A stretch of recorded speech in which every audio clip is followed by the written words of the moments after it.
This is one I get. Why are her boobs so big?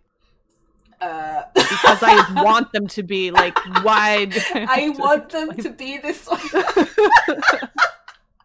We're about to be bringing on someone who's absolutely amazing, completely and utterly wonderful. Guys. Please, calm down, relax, don't worry. She won't bite. Presenting our good friend, Shy. Hey, love. Hi. Hey, Dee. Hey, everybody. How's it going? Yes, good. How are you? Doing good. Good. So, first of all, thank you so much. Yeah. Thank you for asking me to come on. I was super excited, and yeah, here we are. Yeah, it's been like a whirlwind because like trying to get people to kind of like come on, especially like for you guys that are in completely different time zones. Yeah, it's crazy. 11:30 a.m. Oh my god! Yeah, it's 11:30 a.m. This is early for me because my sleep schedule is super messed up, but it's good because it helped me get out of bed today. So thanks for that. There we go. You're very, very, very, very welcome. So, like, obviously, like I know a lot about you, having like known you since like the Playhouse, almost like 3 years now. But so, for the sake of everyone in the chat right now, tell us a little bit about yourself. Okay, so I'm a Twitch streamer. I think that's the people you kind of interview these days, right, Dee? Yep. And more specifically, I stream art, and I'm also a full-time digital artist that kind of works in conjunction with my stream. So I stream my artwork, sell my artwork in various forms, and kind of makes up the career of what I do. So Twitch was kind of the gateway into this career that I have now. So that's absolutely amazing. Like, and how long have you been streaming for now, roughly? Oh my gosh, so in July it'll be 5 years. Oh my god, 5 years already. I know, it's kind of crazy. It's actually insane. Like, your name is really unique. Is it? Yeah, I think it is because it's kind of like with everybody's like streamer name, it's all about, something that, envisions who we are as people. Totally. All that kind of stuff. And I always feel that everybody's streamer name has a backstory. So they usually do. So tell us about your name. The name I created because of gaming on World of Warcraft. So long before streaming, World of Warcraft was my game that kind of made me a gamer. And on whatever server I was on, I had the name Fox, like the username Fox. And as you can imagine, many times that got taken. So I came up with something that was more, I don't know, unique other than Fox, because that's why I think like Fox itself is like super common. But yeah. The shy part came from, and this is more speaking to my personality, is I'm a shy person, believe it or not. I know, it's crazy. But yeah, as a kid, I was painfully shy. Like social interactions was super awkward for me. I've gotten a lot better at it over time as an adult now, overcoming a lot of the shyness and strategies for socialization. Because but I'm still introverted and definitely on the shy side. But I have my bubbles in life where it's comfortable, and Twitch is one of them. Your stream is definitely one of them, so no problems here. So yeah, it's just about, I guess, a little insight into my personality and where I came from, but I've overcome a lot, and Twitch has been a big part of that. Yeah, definitely. I feel that it really does bring out like the best in people, I guess. Totally. It does. Yeah, so we're behind the camera. It's very much like we're already in a comfortable space, right? So it's like, if we're not too comfortable, we can just flick that camera off and all that kind of stuff. Yeah. So I mean, it's really cool. Why Twitch? What was it about Twitch that was so appealing? That's such a good question. Why Twitch? It's such a good question. It really is. So gaming, I played World of Warcraft, and then I played League of Legends a ton. And my husband now, who was my boyfriend back then too, got me into gaming. It's really because of him that even started gaming, which is how we ultimately got here. But we'd play League of Legends together, and he would watch Twitch streams. And I remember him showing me various streamers, like the huge ones, right, with thousands of viewers. Because for whatever reason, that's what he watches. He likes to watch the big players because he likes to watch the gaming. So anyway, and I just think about these people. I'm like, that is wild. That is just like such a wild concept. Oh, I could never be big like any of these people, like never. And I'm thinking even like people with 50 viewers, like that'll never be me. Because I was starting to contemplate the idea of taking up streaming. I was like, it seemed kind of fun. It was a little bit definitely suited to my personality to be putting on a show, like developing, creating a show and putting it on. When I was a kid, I had a karaoke machine and I would like record a radio show. Like I would record myself, play music, and it was me and my cousin. It was good. I still have the tape. Yes, like an actual like cassette tape. Oh my God, we need it. I'm gonna have to listen to that sometime by myself. Anyway. So it's kind of like I did stuff like that. And it kind of just makes sense how something like Twitch would be really suited to my personality. So once I discovered the idea of like Twitch, similar to how like, oh, digital art is a thing, I'm going to try that. Twitch streaming is a thing, I'm going to try that. But I also kind of went into it being a little bit of a perfectionist, giving it 100%. Yeah. I spent 2 weeks setting up my stream. I invented the whole Fox rewards thing. Like I had elaborate rewards before ever doing my first stream, which now thinking back is like kind of insane that I did that. I had panels, but I was a graphic artist, so I could do that sort of thing. So I had my panels done, everything was done. So I started out day one with quite the elaborate stream to go from. And anyway, it was all good from there. I mean, I wouldn't advise necessarily somebody to do that. I don't think that's a good necessarily approach. I mean, because I would say just try it, just do it. But it also didn't hurt to have a lot of things in place from the beginning. Yeah, I mean, to be fair, I'm kind of that opposite mindset. I would want to be prepared. Like I remember when I first started as well. It's just like I prefer to have as much ready as possible, because then you can always improve, rather than people saying you have to add something. I'd rather improve than add, like, if that makes sense. And that's a bit of it. Oh, it totally does. And it's a bit of my mentality on everything. Like if I'm gonna do something, I give it 100%. If I'm gonna do TikTok, I'm not just gonna repost my clip from my stream, because to me that's not good enough. I would do something because it's got my full effort there, and that's why I haven't bothered like sharing my Facebook, because I know that I don't want something like that with half effort put in representing me, because it does. Exactly. So everything that I do needs to be more or less as much as close to 100% as I can, like my best work. Everything needs to be my best work within what's reasonable to accomplish in my life. And so I've kept up with all the others and the stream itself. And so definitely taken on that approach that, when I started streaming, I want it to be the best it can be. Yeah, and that's a good way to approach it. And this is like for anyone that's watching, it's good to be as well armed as you can, because if someone's going to come and watch you, the first thing they're going to do, they're going to see you and they're going to be like, okay, what's this person about? If they don't want to talk, they're going to read and they're going to see what your panels are about, right? So for me, I always say to people, have something that people can read, but don't give them like essays, because they'll stop halfway. True. That's 100%. I've actually debated having a Q&A section of my panels where it's things, questions about me. And part of me is like, I think I'm going to keep some of that so that people can ask me when I'm streaming instead, and find out for themselves rather than reading everything about me. I'm not that we're going to fit everything in a panel, but that's again, it's a good thing. Like kind of talking about your stream right now, like when you were talking about the things that you do kind of like to show off to people, you've got your community, aka the Derp Squad. We're going to talk about the word derp very soon. And obviously, you have like things like squishy floofs, and you have masons, and all of these things. Like what? Yeah. Tell us a bit about that, because like it's so Lord, good. Yeah, it's so good. Even so, the squishy fluff thing, just because you mentioned it, that was one of those things I set up from the very, very beginning when I was like, these awards, this is what my currency is going to be called, squishy fluff. I had a list of brainstorm of like what it could be. I wanted it to be something cute that would have a visual to it, so which is what I did.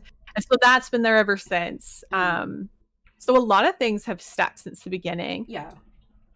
And then the whole Derp Squad thing, the nice thing about that one is that one kind of unfolded organically through streaming. We were initially the Fox fam. Okay, so any and their name is, of course, they are the Fox fam. Yes. The easiest. So, at some point I was like, oh, all these other streamers are Fox fam too. And while that's not bad, because like we could all be part of the Fox fam, other Fox streamers seeing other Fox streamers like, hey, Fox friend over there, you kind of over something in common. So it's kind of fun that way. Yeah. But the whole Derp thing was, this is actually back to when I was gaming streaming. Mm. I would play my games and then I would do something dumb in the game. I would feel dumb about it, or I'd say something really dumb because I don't know, is it a personality trait to just be a little bit goofier and also like stupid? Say really, really stupid or blonde things, because I'm blonde, I can say that. That people would call me derp sometimes, and what made my screw ups in the game okay was the fact that we started calling them derps, and that we were the derp squad. It was like Sizzles, Sizzles. He said something about derp squad, and then I was like, wait, that is it. This represents us. It is okay to make mistakes. And from then on forward, it has been a bit of a philosophy that it's okay to make mistakes, and that carries over into artwork. Derp a little. And people who will say make mistakes in my chats, because sometimes it's a typo, or I don't know, a regular does something they're not supposed to do, or something dumb. We'll just be like, you derped. Nothing we can do about it. So it just leaves a little place for imperfection, and that we're accepting of everyone. So it came to have that meeting of inclusivity of everybody who's a little derpy, which is everybody. Yeah, pretty much. I was saying earlier that I had never come across the term derp until I met you, and every time I was in your stream and the word derp came up, I was like, oh my god, this is just so It's great. just a cute word. Yeah, and then you had your emote, the derp fox. Oh my god, every time I saw that, I was just in tears. Our derpion. Yes. Derpion chooses you. And it's good because I love it. It's amazing. Yeah. It's like one of my favorite emotes that you made, and a lot of people can relate to it. But what caused you to transition between being a gaming streamer and an art streamer, because they're completely different fields, right? So they are different. But I guess because I'd been doing digital art for a long time, even before streaming. Yeah. But that was super casual and just for fun. I started drawing about 10 years ago now, digitally, when I discovered that was a thing, and just a little here and there, mostly in the summers when I was between school and that kind of thing. And so it was just a little hobby, and I kind of integrated it into my stream. I would do gaming streams, and then I'd draw foxes for people. You'd remember that. Yeah. One. So it had a small place in my community, but I didn't really stream art. Yeah. I don't know, I just didn't think it a little intimidating, because you're drawing live for people. To draw in front of people, show them the process, not an end product, can be super intimidating to let them judge it before it's done. So there was always that piece, and I kind of did it here and there, and I didn't think that it was any better content than my gaming content. But one of the reasons I hadn't switched over too is because I'm Canadian, and shipping prints to people was really expensive. So there was always that hurdle that kind of blocked me in my mind of I can't really sell art if I can't make it affordable shipping. So that door felt kind of closed. Yeah. Of course, I found a way around it later. And that was kind of the moment where I was like, oh my, we can maybe do this for real. So I kind of transitioned. That would have been, I guess, coming on 3 years ago now. Yeah, it's crazy. Into art. It feels I don't know, it feels like you've been doing art all of this time, because obviously for those that know you, we've known you since you were gaming, and then we saw when you were doing art on and off, and the fact that you've kind of transitioned and now you're doing this as a full-time business, which is one of the biggest steps that you can do, because I remember you had a full-time job, right? So how was that for you, going from a full-time job when you've got this steady income to doing freelancer as an artist, and you're doing exceptionally well, you're everything that you're doing is just it's inspirational. So how was that totally you? Well, to give some background, I was a teacher before switching out of that. So I'd got my degree in education, became a teacher, had been teaching for 4 years. I'd had the odd contract, and I'd also done some substitute teaching. Yeah. And sort of when I knew I was gaining traction on Twitch and with art, and seeing more of the potential for income as a way of supporting myself, I've kind of taken a step back from taking contracts and done more substitute teaching. So I guess, blessing of the way I got to do it is I got to work a bit and not if I wanted to. Substitute teaching meant I could take work if I wanted to some days or not. So it kind of made a nice balance for some days were art days slash, streaming and stuff. And then other days were teaching days. And then I did that for, I want to say about a year. I was kind of subbing and doing this. So in a sense, the transition was kind of long, but I was almost like, it wasn't exactly the plan. Like I didn't know in my head, like I'm going to sub a little and do this a little, and then I'm going to transition full time. I didn't actually like think that through. I didn't almost think it was even possible. I was like, I like subbing and I'm kind of just avoiding taking contracts so I can do this. And so it was kind of an awkward, like, almost don't know what I'm doing. And then it was November 2019 when it kind of hit me. And I was like, you know what? If I just take on a few more commissions, like I do emotes and stuff, and I do this many commissions because there was demand for it, because my Twitch was big enough, my social medias were big enough that people knew who I was. So that there would actually be customers. So I was like, okay, if I take enough commissions, I can leave my job behind and not sub anymore, like substitute teach anymore. So that was kind of the transition in which I just stopped taking substitute jobs after that and just focused on my stuff. So it was kind of a slow, unplanned, but kind of subconsciously knew that I was going that way kind of transition. I mean, that kind of stuff is actually really good, and it takes a lot of, what's the word I'm going to use? Like a lot of kind of courage and a lot of motivation to do something like that, because it's almost like leaving that comfortable bubble to go into something like that's uncharted. So how did you find yourself motivating yourself through it, because it's not an easy thing to do? Yeah, and I mean, that's totally just it too. Unless you live the self-employed life, you don't really understand maybe the level of self-discipline you need, not just one day, not just the first week, but every single day from then on forward, that you got to figure out how to get everything done. And I think it's a little bit of my personality. I'm kind of an organized person, and I enjoy the challenge. And more than anything, I enjoy what I do, but that doesn't mean that like I don't sleep in and struggle to get out of bed and get started on tasks and procrastinate and all that stuff, because I certainly do. So, it's not for the faint of heart, in the sense that you got to find that self-discipline and motivation. I think motivation's a tricky word, because sometimes it's not a matter of feeling like it. You do it because you're supposed to. And that's like work, like regular jobs. You do it because you're supposed to, not because you're motivated, right? So you kind of have to treat your business the same way, that it's but working for yourself's hard, because you can't get in trouble. That's actually true. You can't, you can discipline yourself in a way that you know that you need to do something, but you don't have somebody higher than you to like be like, oh, you're doing a bad job kind of thing. Why art? I mean, you've been doing it solidly for a year and a half or so, but you've been kind of doing it back and forth, like when you were gaming. But what is it about art that makes you think, you know what, this is me, this is what I can do, this is something that is for me over anything else? I mean, you could do crafting, because I remember you play the piano as well, and all that stuff. So what was it about it that...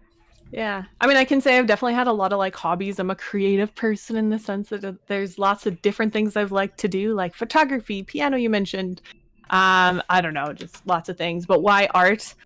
That's a good question. And I think the simple answer is I'm passionate about it. It's kind of a boring answer, but I was born with some talent. I won't deny that. And it was talent plus developing the skill that kind of we saw something come of it. And I guess constantly getting feedback from people being like, love your work, keep going, is always encouraging. I had some family that was quite encouraging of my artwork too. And so, and I just simply enjoying it enough. And I think that's the key with a lot of like, we'll call it internet careers, is enjoying it enough to do it anyway, right? Yeah, definitely. And I think, what's really good about it is because you've been enjoying it so much, you're even like your inner teacher has come out, and we've seen the YouTube tutorials. Oh boy. They are so good. Right. Like since September, I started YouTube, and that's basically for my art tutorials. And I've never grown so fast on a social media ever. That was amazing. For those that don't know, it's cool. Like Shy has just recently become YouTube partnered, which has been amazing. How was that? That must have been so overwhelming, because like you said, it was like in September and we're in like February now. Like that's massive. Yeah, it was really cool. And I mean, the way you reach YouTube partner, you can kind of like see it coming as your numbers get closer, you know? But Mm. and I felt like, because I'm such a YouTube noob, and I still am, because I've spent no time is on the creator side. There's like a Yeah. whole other world that you like, how do things work? And I still feel like I'm figuring it out, and I don't really know. So I'm Yeah. like, I don't know if YouTube partner is supposed to be a big deal. I can say that I think Twitch partner is a bigger deal, just because it's more difficult, and I haven't hit that one yet. Maybe one Yeah. day. But yeah, still That is exciting still to. shocking for me. I'm sorry. That is so shocking. I don't understand why this hasn't happened. Like If I could explain it to you, I would. I'm not sure I can. I would like, if Twitch is watching, come in here and explain why this woman has not been partnered yet. Like seriously, like sort it out. Okay, That's guys. okay. We got more to do. We've got to. You helping us go to the next level. You know, maybe it's in our future. I'm not going anywhere. I'm in no rush. So like, we'll be streaming in Good. 2 years. But This is that's the long term plan. but this is the thing. This is good because it's more so that you've not given up like any of your milestones or your goals. And this is something that a Yeah. lot of people kind of think, oh, if I don't hit it by a certain time, they're just going to quit. But I love the fact Yeah. that you thought, okay, maybe this hasn't happened yet because it's not supposed to. Let me do something else that is going to elevate me. Yeah. And I love the fact that you shifted and still went to YouTube, but you're still doing what you're doing on Twitch. So like, what was the mindset behind that? Yeah, I mean, anyone who streams kind of knows the struggle of hitting either affiliate, you're trying to hit that, or hit partner, and numbers are always in your mind about like, if I could just reach this, then I would be validated, because then I'd know my content is worth this, something Yeah. like that. And I mean, I've done my struggle over the years for sure about like, I'd love to hit partner because like I want emotes, and I want the accomplishment because I'm competitive. I want to reach another goal and stuff, Mm. but it's also just it's just an achievement, and that's kind of the box I put in now. It's an achievement. We might hit it along the way, and if we don't, it Yeah. doesn't matter, because I'm doing something so much more important than having a little purple badge next to my name. This is my Yeah. full-time deal. It doesn't matter that I'm not a partner at all. Yeah, exactly. And I mean, the thing is, you are a partner in our hearts regardless. Kind of thinking about like, your confidence levels when you're doing your artwork. Do you find that you're more confident when you're drawing versus when you're just like kind of chatting or Ooh, anything like that? that's interesting. I feel confident, let's say, when I've got a nice art piece that I think it's at a point where it like looks good, it's on Yeah. stream, and I'm streaming. I'll feel more confident at that point. Yeah. There are stages in my artwork that I feel very vulnerable while Yeah. streaming. Early stages. So when I've got a blank canvas and I'm like, just wait, guys, like it's gonna look good soon. And anyone new coming in, like, cool, you got a circle on your canvas.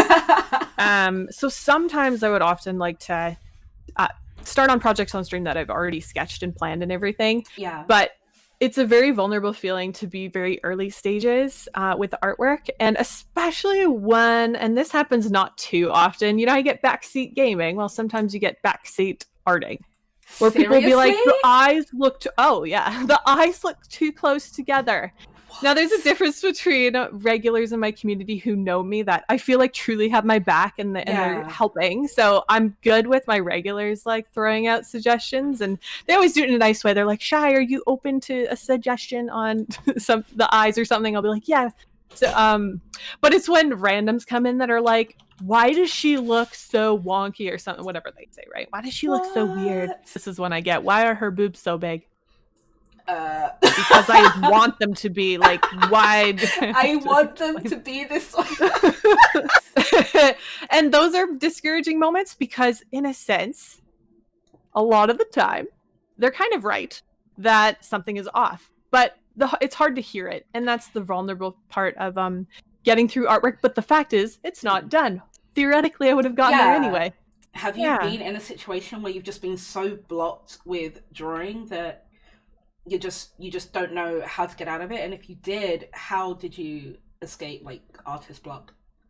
Yeah, I mean, so one thing that's been good for me that helps me get through art block is honestly Twitch streaming. Yeah. Streaming, you kind of just, you have to work on something. So I'll just continue drawing even when I don't feel like it. So there's that. And the streaming keeps me like accountable and on routine to keep keep going on these projects. Yeah. It is very rare for me to actually not finish a project, so it's kind of a bit of a I guess a completionist is the word, where I complete most things that I start. And one time recently, I was doing like this PC gamer girl art project. It was this kind of elaborate, semi-realistic artwork. Yeah. And I would say I did come across some decent amount of art block with that one, as I just wasn't either feeling it, it wasn't going the way I wanted. I was also finding it really hard to focus on stream because it was a difficult project. Yeah. So I actually just, my way around it to get over, said art block was to not finish it now and do it later. And so I just picked up other things. I'm like, you know what? I'm going to draw some emotes for a while. I'll come back to this when I'm ready. One thing that you do that I always think is amazing, because I don't see other artists doing this, but then again, I don't really watch a lot of other artists on Twitch, but you hide the fox in your artwork.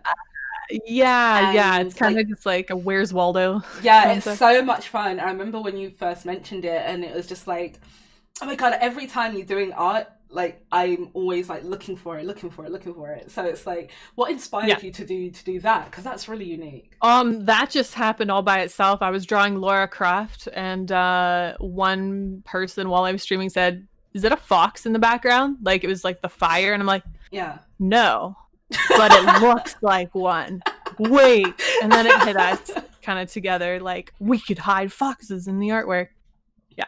that is really cool. Like I really, really love it. You recently was noticed by somebody pretty big. Would you like to tell us about that? Sure. So it was kind of unexpected when, you get the DM from somebody, kind of, it's a big deal. Kind of we'll call it my big break. So this is the big break that I've had as far as like my commissions and associating with somebody kind of enormous.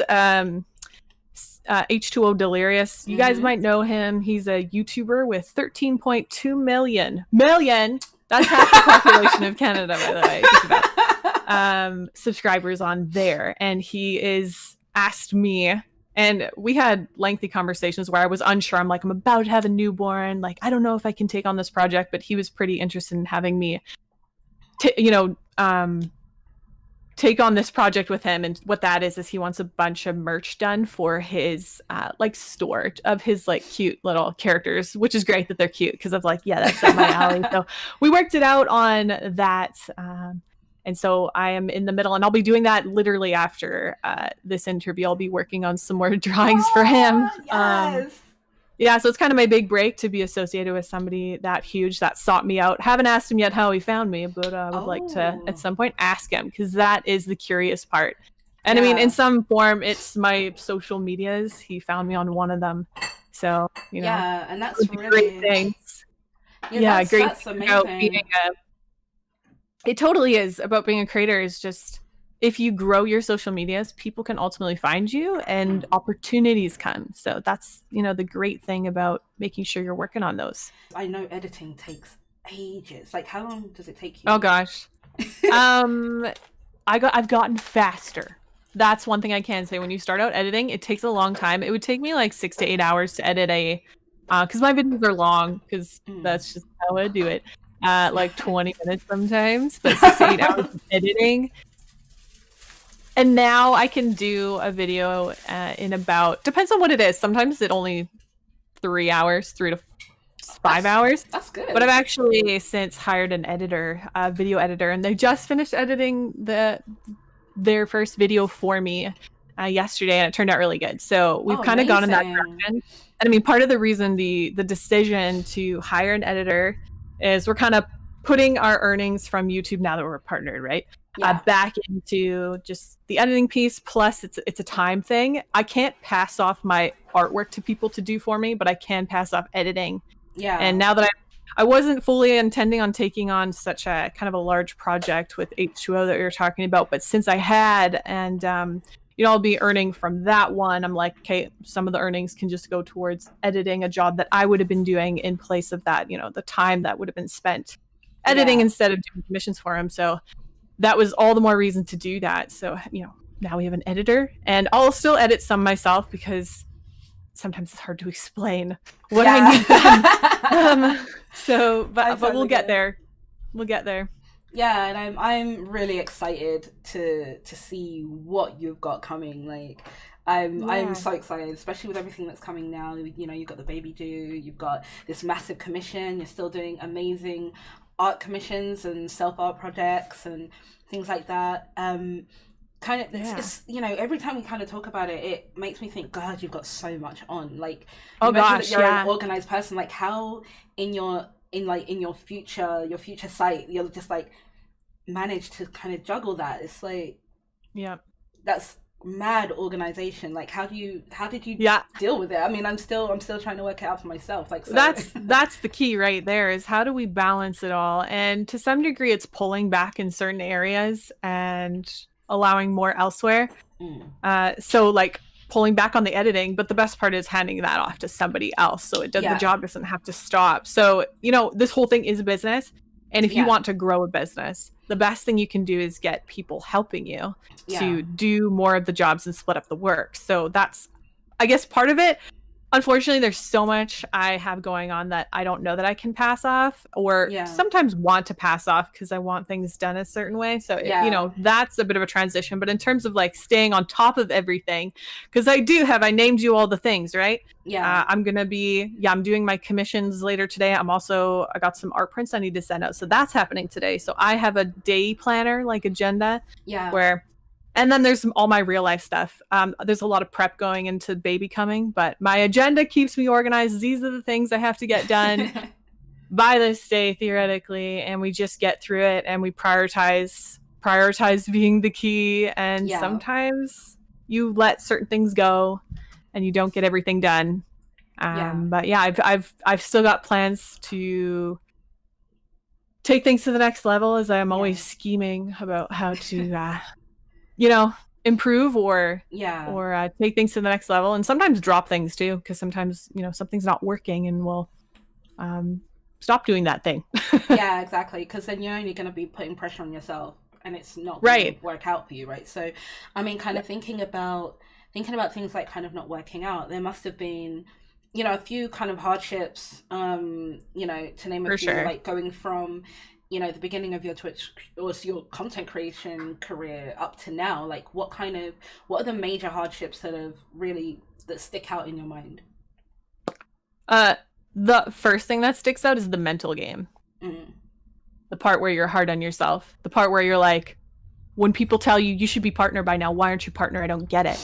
yeah, You kind of like, yeah, why am I not? You kind of think about that, and you're yeah, like, you think about like, okay, I must be doing something wrong though. Like, what am I doing wrong?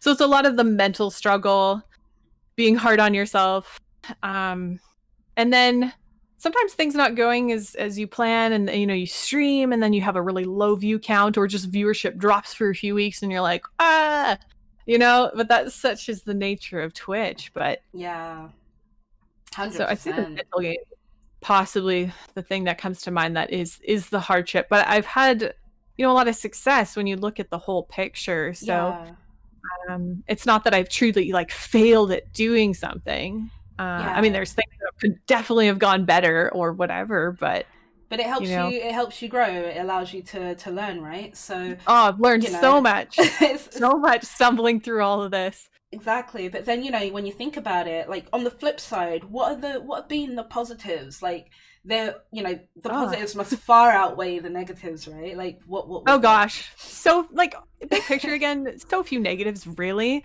I love the challenge, like the fact that my life is challenged in this way is fantastic. I Mm, like the mental struggle a bit too, because I think it's made me stronger. yeah, um all that kind of thing, and I've just learned so much from it, and that's the key, right? Is sort of taking it in the best way that you can, that every time we struggle it's a chance to learn something. yeah, But yeah, so many positives have come from since streaming all the way back, including the fact that just like I work for myself. yeah. That's a dream. The fact that I get to raise my baby at home, I can do art with Oh. him next to me. That's a dream. Like I try not to take something like that for granted. Like how lucky am I to not have to go back to work and put my baby in daycare or something like that. I Mm, don't want that. I never would have wanted that. I kind of always knew when I was a teacher, when, you know, even when I was getting my degree, that somehow I was not going to be teaching for long and I would find a way out. and I would raise my kids. That was sort of, I didn't know awesome. how. It was just like always It was just there in the back of my head. So maybe that's part of how we ended up here too, is that I guess I found a way, sort of. And that's amazing. And, you know, you found it through Twitch. So, you know, you've got an amazing community and everything like that. And there are loads of people, like myself included, that have been very inspired by a lot of the things that you do. Yeah, I appreciate that. What kind of advice would you give to somebody that's goodness. starting out, whether they're starting out as a streamer or an artist? We need to have that dopey wisdom right now. I can make a 6-hour podcast on advice. That's what I like to do, is give people advice. Yes! Not that I'm necessarily giving the best advice. That is partly why I started art tutorials, is because I enjoy it so much. So I feel like there's like a million things I could say.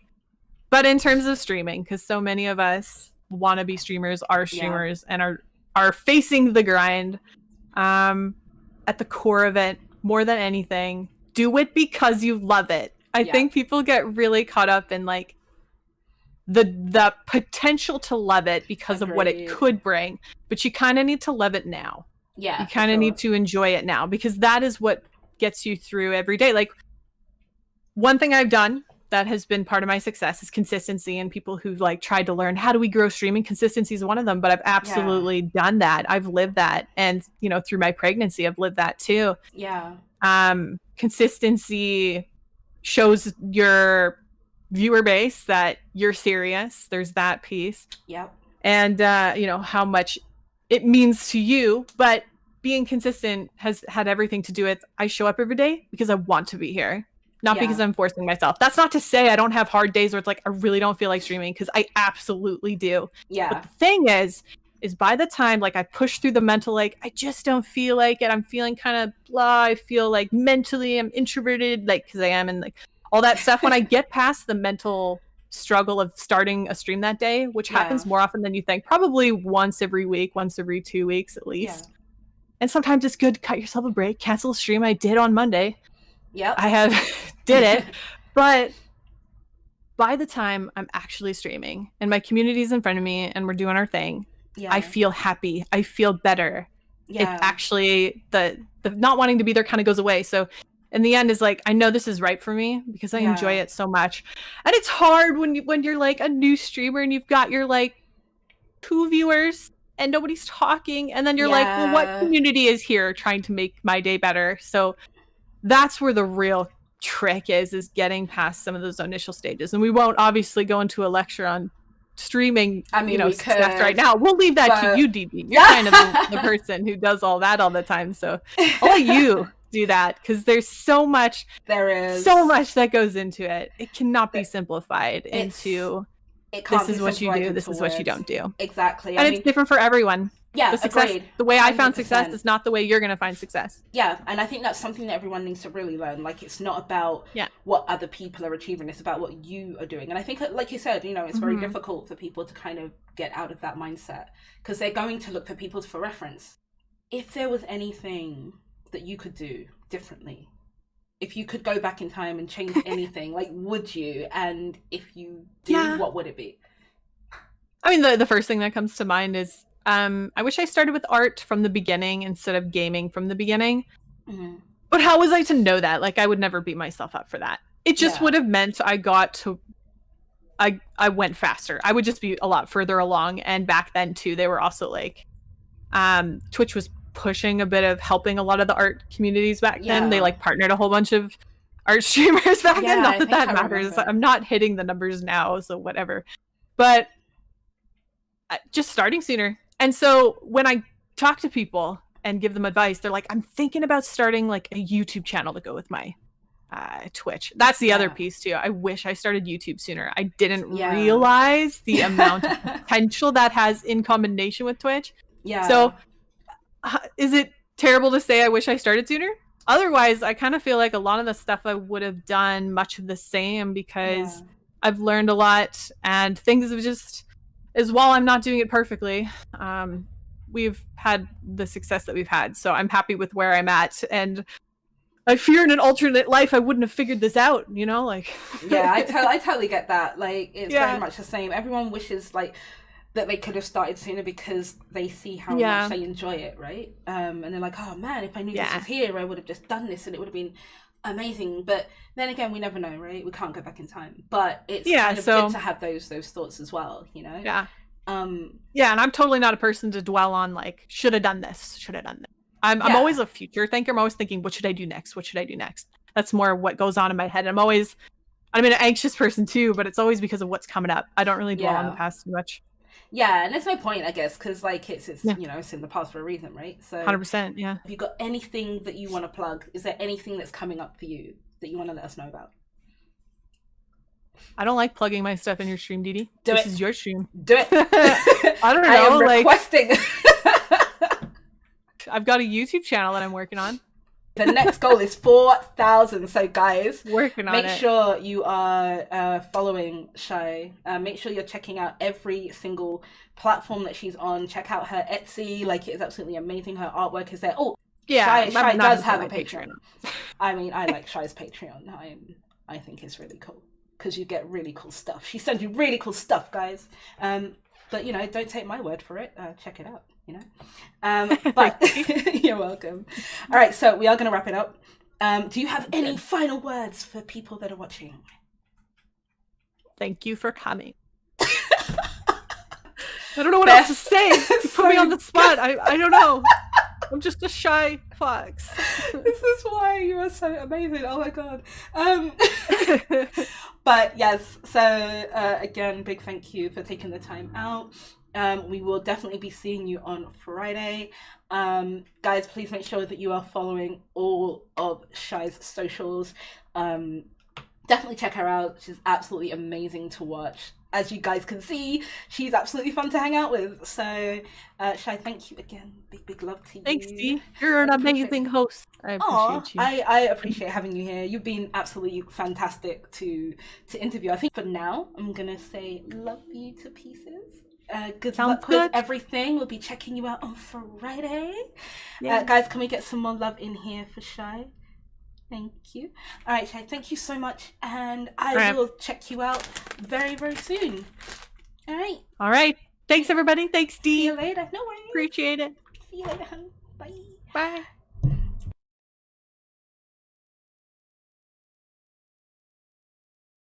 What comes to your mind when you're creating, whether you're doing a commission or whether you're doing something for yourself? What comes to mind? Yeah. Oh, cute stuff. Just cute stuff. When I've got a blank canvas and I'm like, just wait, guys, like it's gonna look good soon. And anyone new coming in, like, cool, you got a circle on your canvas. I try not to say anything dumb. You know, sometimes after streams, like, oh, why did I talk about that? Oh yeah, I do that all the time. I just do you ever do that? Yeah, all the time. Yeah. Just pray that none of your regulars clip it so that you're reminded about the silly things that you've said, kind of thing. Clipping out of context. Love it. Yeah, oh my goodness, all the time. All day, every day. Yeah. Of them, and you know, they worked for me because it's kind of mixing. Okay, Missy said hi, by the way, and she's saying hi again. Missy wants to be in the interview too. I mean, like, would you ever like jump on TikTok, or are you already on there?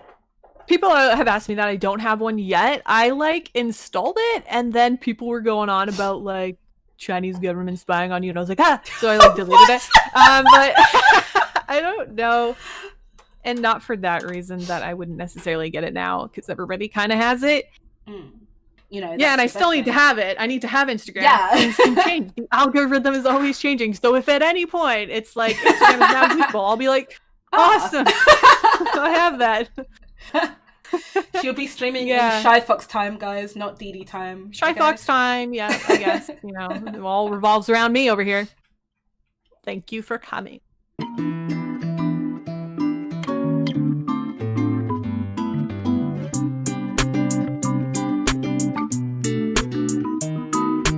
お前はもう